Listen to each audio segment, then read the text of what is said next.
Sun next ആപ്പിലൂടെ നിങ്ങളുടെ ഇഷ്ടപരമ്പരകൾ സംപ്രേക്ഷണ ശേഷം തികച്ചും സൗജന്യമായി കാണൂ. ഉടൻ സൺ നെക്സ്റ്റ് ആപ്പ് ഡൗൺലോഡ് ചെയ്യൂ. വെറുതെ വിളക്കൊക്കെ കത്തിച്ചു വെച്ചു. ഓ പിന്നെ ഒരു വിളക്ക് കത്തിച്ചു വെച്ചാണോ വലിയ കുഴപ്പമായത്?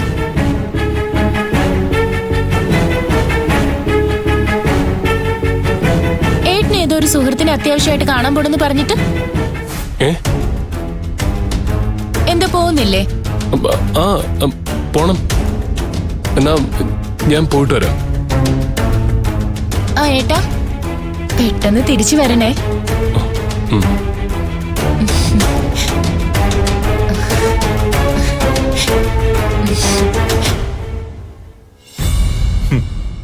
ഇപ്പോഴത്തെ പിള്ളേർക്കൊക്കെ താലി മാറ്റിക്കെട്ടൽ എന്ന് പറഞ്ഞാൽ ഇത്രേ ഉള്ളൂ. അവർക്കത് മതിയെങ്കിൽ നമ്മൾ എന്തു പറയാനാ? ആ, മാറ്റിക്കെട്ടാനെങ്കിലും സമയം കിട്ടിയല്ലോ, സമാധാനം. ആ എങ്കി പിന്നെ ഞാൻ അങ്ങോട്ട് ഇറങ്ങുക. മല്ലിക വരും മുമ്പേ എനിക്ക് അവിടെ എത്തണം. അമ്മ എങ്ങനെയാ പോണേ? ഒരു കാറ് വിളിച്ചു തരാം. അയ്യോ, കാറൊന്നും വേണ്ട. റോഡിലേക്ക് ഇറങ്ങി ഞാനൊരു ഓട്ടോ പിടിച്ചു പോയിക്കോളാം. അതൊന്നും വേണ്ട, ഞാൻ കാറ് വിളിച്ചു തരാം. എന്റെ ഫോൺ എവിടെ? അകത്തിരിക്കാം. എന്നാ ഞാൻ സുന്ദരിമോളെ ഒന്ന് കണ്ടിട്ട് വരാം. കാറ് വരുമ്പോഴേക്കും എന്തെങ്കിലും കഴിച്ചിട്ട് വരാം. ഇങ്ങോട്ടോ.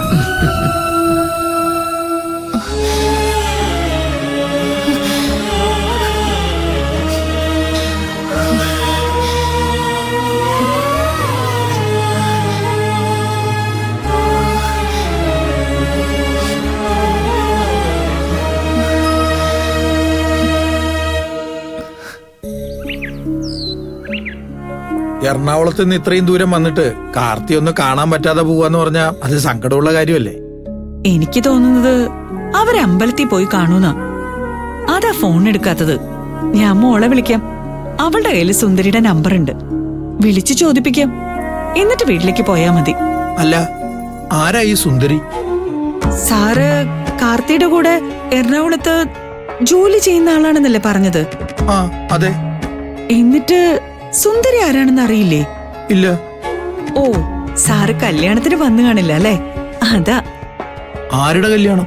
അത് സാറേ, ഈ സുന്ദരി എന്ന് പറയുന്നത് കാർത്തിയുടെ സുന്ദരി എന്ന് പറയുന്നത് കാർത്തിയുടെ വീട്ടിലെ വേലക്കാരിയാ.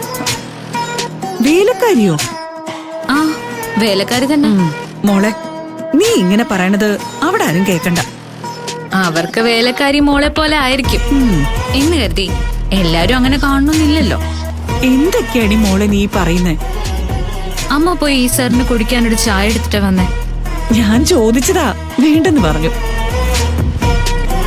കാർത്തിയുടെ ഒരു ഫ്രണ്ട് എറണാകുളത്ത് നിന്ന് ഇവിടം വരെ കാർത്തിയെ കാണാനായിട്ട് വന്നിട്ട് ഒരു ചായ പോലും കൊടുക്കാതെ വിട്ടുന്നറിഞ്ഞാ കാർത്തി എന്നെ കൊല്ലും. അനുവാദം ചോദിക്കാനൊന്നും നിൽക്കണ്ട, അമ്മ പോയി ഒരു ചായ എടുക്ക്.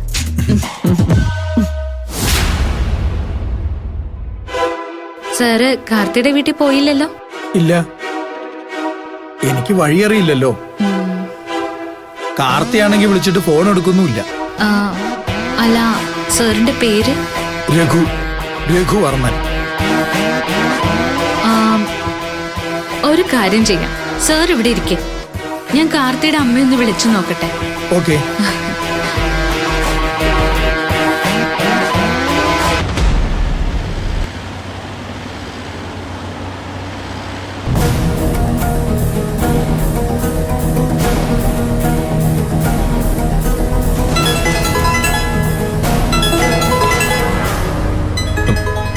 ഗൗരിയാണല്ലോ. ആഹാ, അടിപൊളി. എടുക്കെടുക്ക്.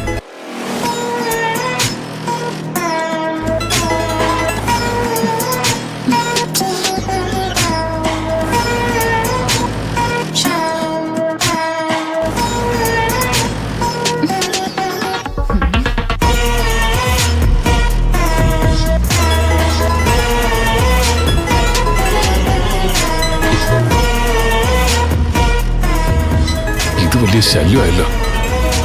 ചുമ്മാ വേലി കിടന്ന പാമ്പല്ലായിരുന്നു അത്. എടുത്ത് സംസാരിക്കും. ഫോൺ കട്ട് ചെയ്ത എന്തിനെങ്ങനെ വീണ്ടും വീണ്ടും വിളിച്ചോണ്ടിരിക്കുന്നേ? ഒരു ഉപകാരം ചെയ്യാന്ന് പറഞ്ഞ് വിളിച്ചപ്പോ ഇങ്ങോട്ട് ചൂടാവുന്നോ?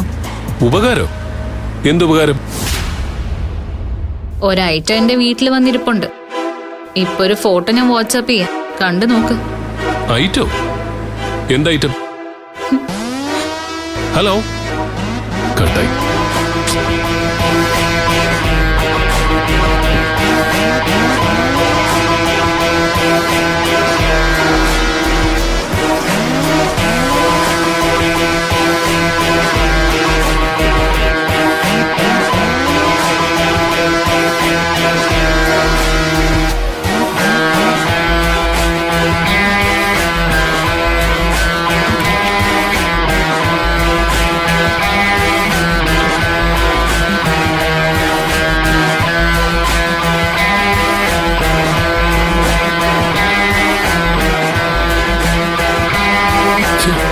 ഒന്നും വരുന്നില്ലല്ലോ.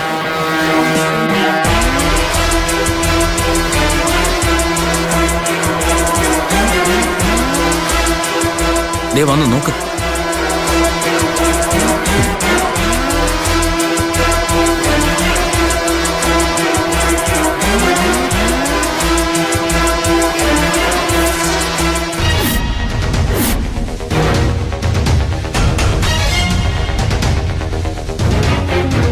My God. എന്താടാ? രഘുവർമ്മൻ. രഘുവർമ്മനോ? ഇയാളെന്താ ഇവിടെ? എടാ, നീ ഗൗരിയെ വിളിക്ക്. അല്ലെങ്കിൽ നിന്റെ സകല പ്ലാനും എറണാകുളത്ത് അറിയും.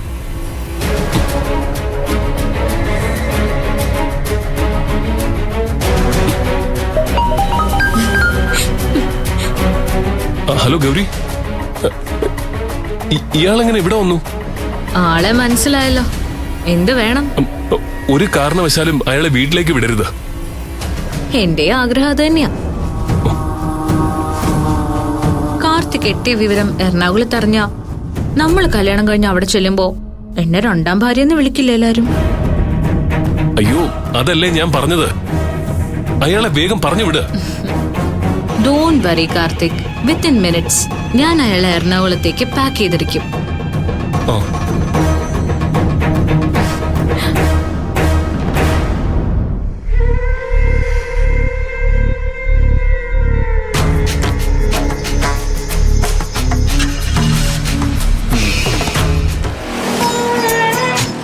എറണാകുളത്ത് നിന്ന് ഇവിടം വരെയുള്ള സാറിന്റെ യാത്ര വെറുതെ ആയിപ്പോയല്ലോ സാറേ. എന്തു പറ്റി? കാർത്തിയുടെ അമ്മ ഫോൺ എടുത്തു. അവരമ്പലത്തിൽ നിന്ന് ഇറങ്ങി ദൂരെ ഏതോ ബന്ധു വീട്ടില് പോയിരിക്കുക. അയ്യോ, അപ്പൊ തിരികെ വരാൻ ഒരുപാട് ലേറ്റ് ആവോ? പിന്നെ അവരെന്തായാലും രാത്രിയാവും. അപ്പൊ ഞാൻ കാത്തിരുന്നിട്ട് ഒരു കാര്യമില്ല അല്ലേ? ഒരു കാര്യമില്ല. കാർത്തിയുടെ പണ്ടേ ഉള്ള സ്വഭാവ, വിളിച്ച ഫോൺ പോലും എടുക്കില്ല. ഞാൻ പറയുന്നത് സാറ് തിരിച്ചു പോകുന്നായിരിക്കും ബുദ്ധി. പിന്നല്ലാതെ ഞാൻ പോവുക. അപ്പോ ശരിയെന്നാ. അയ്യോ, ചായ പോലും കുടിച്ചില്ല. ഇനിയിപ്പോ ചായ ഒന്നും വേണ്ട, ഞാൻ ഇറങ്ങട്ടെ.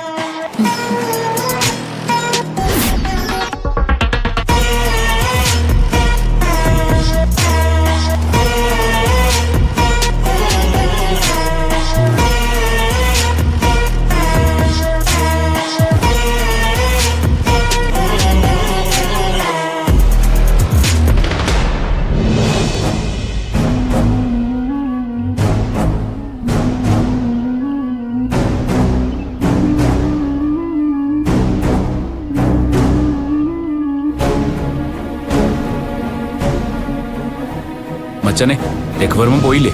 ഇനി ഇതിന് ടെൻഷൻ. ഇപ്പോ ഒരു രഘുവർമ്മൻ ഗൗരി വിചാരിച്ചുകൊണ്ട് രക്ഷപ്പെട്ടു. രക്ഷപ്പെട്ടില്ലേ? പിന്നെന്താ പ്രശ്നം? തീർന്നിട്ടില്ല. നാളെ അടുത്ത ആള് വരും. അങ്ങനെ ഒന്നിന് പിറകെ ഒന്നായിട്ട് ഓരോരുത്തർ വരും. എന്നും അങ്ങനെ ഗൗരിയെ കൊണ്ട് തടയാനായിന്ന് വരില്ല. എറണാകുളത്തുനിന്ന് ആരെങ്കിലും നിന്റെ വീട്ടിലേക്ക് ചെന്നാ അതോടെ എല്ലാ കാര്യത്തിലും ഒരു തീരുമാനമാവും.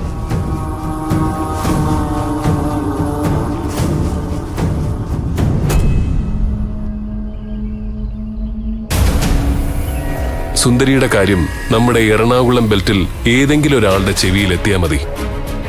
എല്ലാം വൈകി അറിയും. എന്നാ അത് സൂപ്പർ ട്വിസ്റ്റ് ആയിരിക്കും. എടാ, ട്വിസ്റ്റ് അതല്ല. ട്വിസ്റ്റ് ഞാനാ ഉണ്ടാക്കാൻ പോകുന്നത്. ഞാൻ എറണാകുളത്തേക്ക് പോവുക. അയ്യോ, അത്രയും വലിയ ട്വിസ്റ്റ് വേണ്ട മോനെ, ഒടിഞ്ഞു പോവും. നീ അങ്ങോട്ട് ചെന്ന് എറണാകുളത്തിന് പോകുന്നു പറഞ്ഞാൽ മാത്രം മതി. നിന്റെ അച്ഛൻ അപ്പ തന്നെ സമ്മതിക്കും. ചെല്ല്. എനിക്ക് പോയേ പറ്റൂ. ചെന്ന് വൈകിയെ കാണണം. എന്നിട്ട് എന്തിനാ? എന്റെ കല്യാണം കഴിഞ്ഞു, സുന്ദരി എന്നൊരു പെണ്ണിനെ ഞാൻ കെട്ടി, സോറി മോളെന്ന് പറയാനാണോ? യെസ്. ഏ വൈകിയെ കണ്ട് എല്ലാം തുറന്ന് പറയാൻ പോവാ ഞാൻ.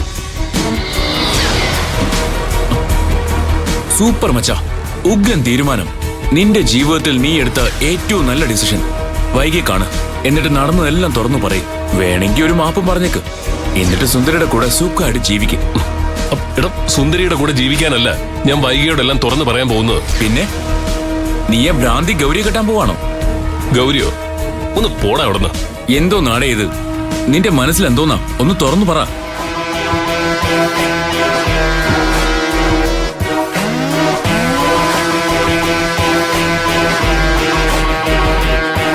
സുന്ദരിയെ ഗൗരിയിലൂടെ ഞാൻ ഒഴിവാക്കിയെടുക്കും.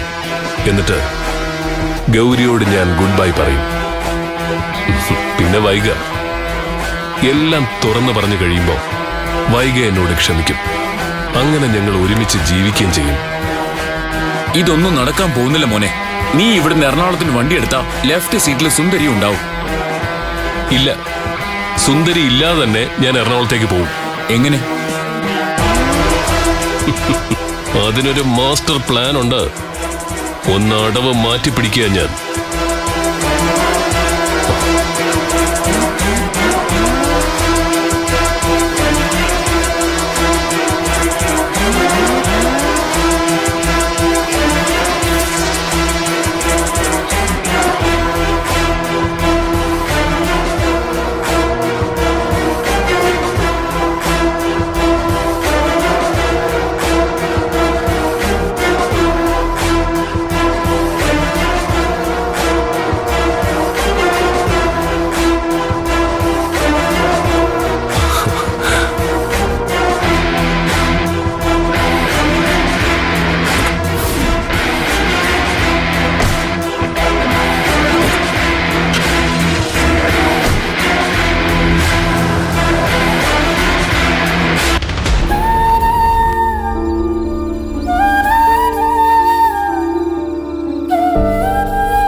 ഞാൻ സഹായിക്കണോടി മോളെ. ഏയ് വേണ്ട, ഞാൻ കെട്ടിക്കോളാം. അല്ലേലും അതിൽ നീ കൈവയ്ക്കണ്ട. സുന്ദരി മാല കെട്ടുന്നത് കാണാൻ തന്നെ ഒരു ഭംഗിയാ. പൂക്കടക്കാരിയുടെ മോള് ഇത്രയെങ്കിലും പഠിച്ചിരിക്കണ്ടേ? മല്ലിക പഠിപ്പിച്ചു തന്നായിരിക്കും അല്ലേ? ഏയ്, അമ്മ എന്നെ കടയുടെ 7 അയലത്ത് പോലും അടുപ്പിക്കില്ല.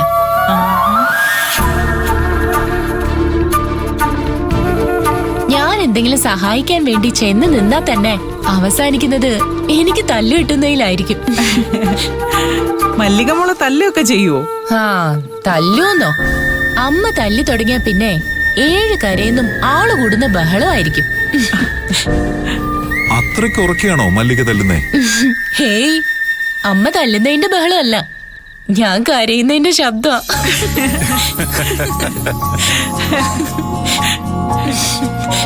ഉറക്കെ കരഞ്ഞ പിന്നെ തല്ലില്ല. തല്ലിന്ന് രക്ഷപ്പെടാനുള്ള ഒരു വഴിയല്ലേ എന്റെ ഈ നിലവിളി.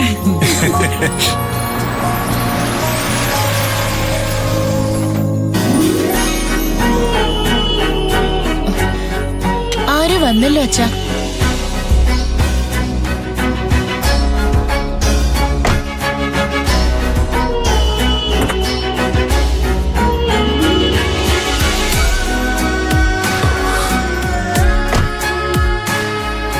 ഞാൻ നോക്കിട്ട് വരാം. സുന്ദരി, ആ അതെ, ആരോ അല്ല, നിന്റെ ഭർത്താവാ. വിളിച്ചത് കേട്ടില്ലേ? സുന്ദരീന്ന്. വന്ന് കേറുമ്പോൾ അമ്മയെന്നുള്ള വിളിയൊക്കെ മറന്നു. ഒന്ന് പോവേ.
വാങ്ങിച്ചോ.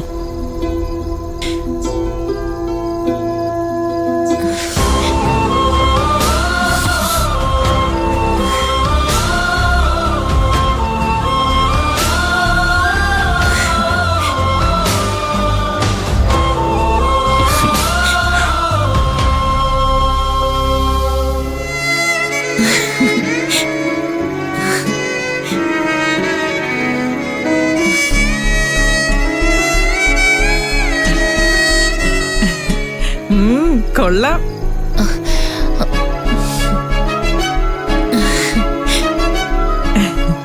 പാടുവിട്ട് സമയമില്ലാത്ത സമയത്ത് മുല്ലമൊട്ട് പറിച്ചു കൊടുത്ത ഞാൻ മണ്ടിയായി. ആ മാല അമ്മ ഭഗവാൻ ഇട്ടോ. ഇത് എന്റെ സുന്ദരിക്കുള്ളത്.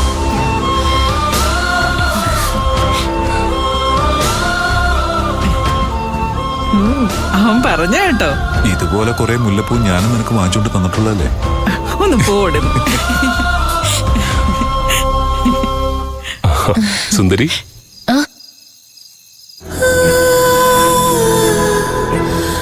ഇതാ സ്വീറ്റ്സ്. എല്ലാവർക്കും കൊടുക്കണം. ഓ, ദേ അച്ഛന് കൊടുക്കണ്ട കേട്ടോ, അച്ഛന് ഷുഗറാ. ഒരെണ്ണമൊക്കെ കഴിക്കാം, ഒരു കുഴപ്പമില്ല. ആ, ഒരെണ്ണം ഞാൻ എന്തായാലും അച്ഛന് തരും, അതൊന്നും കുഴപ്പമില്ല. അതെ സുന്ദരി, ഇന്ന് ആരാ പാചകം? നീയാണോ അതോ അമ്മയാണോ? ഞാൻ ഇന്ന് പാചകം ചെയ്തേ. ആ, നന്നായി. ഈ അമ്മ ഉണ്ടാക്കുന്ന ഭക്ഷണം കഴിച്ച് കഴിച്ച് ഞാൻ മടുത്തിരിക്കുക.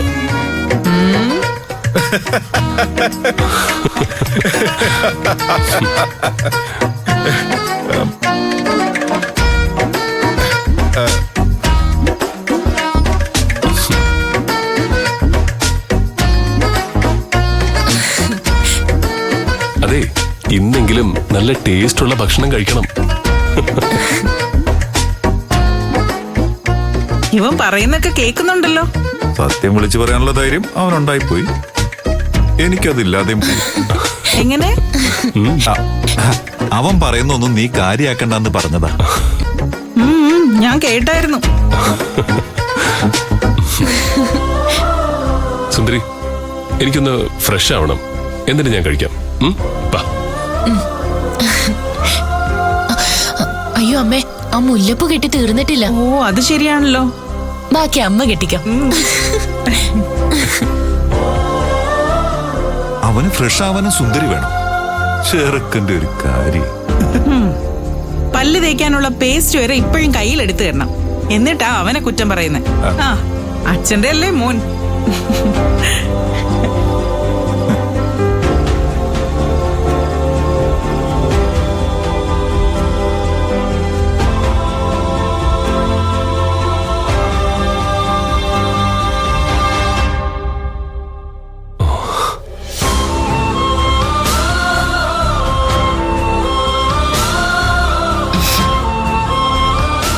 എന്താ ഏട്ടാ? സുന്ദരി ഇങ്ങ് വന്നേ.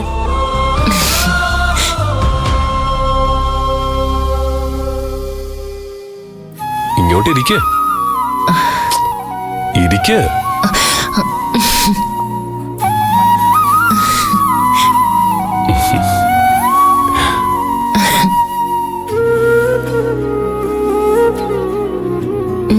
എന്താ?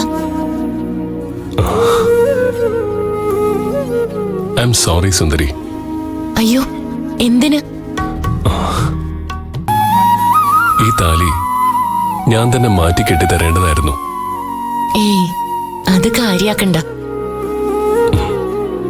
ഏട്ടൻ പോയി കഴിഞ്ഞപ്പോ ഞാൻ കുറെ ആലോചിച്ചു.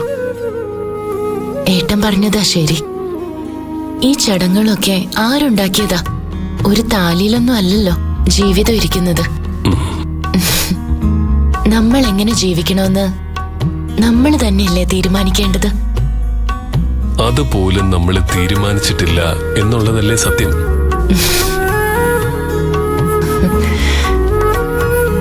ആദ്യ രാത്രിക്ക് പോലും എനിക്ക് പറയാനുള്ളത് ഞാൻ പറഞ്ഞു എന്നല്ലാതെ സുന്ദരിക്ക് എന്താ പറയാനുള്ളതെന്ന് ഞാൻ ചോദിച്ചത് പോലുമില്ല. അയ്യോ, അങ്ങനെയൊന്നുമില്ല. ഏട്ടൻ പറയുന്നത് പോലെ ജീവിക്കാനാ എനിക്കിഷ്ടം. അത് പോരാ. സുന്ദരിക്ക് പറയാനുള്ളത് ഞാനും കേൾക്കണം. അന്ന് ഞാൻ ശ്രദ്ധിച്ചിരുന്നു, സുന്ദരിക്ക് എന്നോട് എന്തോ പറയാനുണ്ടായിരുന്നു. ഞാന് അവസരം തരാതിരുന്നത്.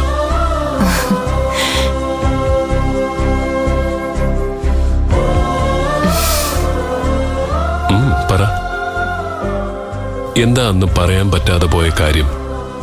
അത് പറ, കേൾക്കട്ടെ. അത് മടിക്കണ്ട, പറഞ്ഞോ. എനിക്ക് പറയാനുള്ളതൊക്കെ തന്നെയാ ഏട്ടൻ പറഞ്ഞത്.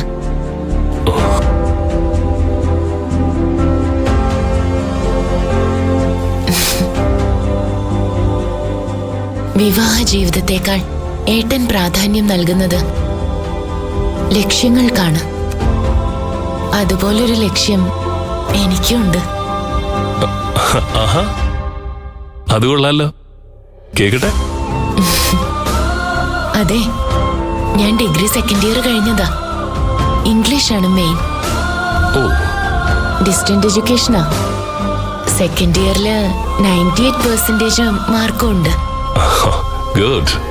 ഇനി ഒരു വർഷം അതോടെ കഴിഞ്ഞാ എനിക്ക് സിവിൽ സർവീസ് എടുക്കണമെന്ന ആഗ്രഹം. ആഹാ, IAS എടുക്കണം, കളക്ടർ ആവണം. അതാണ് എന്റെ ലക്ഷ്യം. അതിന് ഞാൻ എന്താ വേണ്ടത്? അയ്യോ, അതിന് വലിയ ചെലവൊന്നുമില്ല.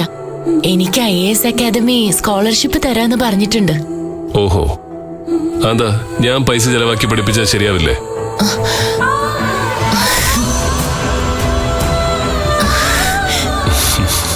ഞാൻ എറണാകുളത്ത് കൊണ്ടുപോയി പഠിപ്പിച്ചോളാം.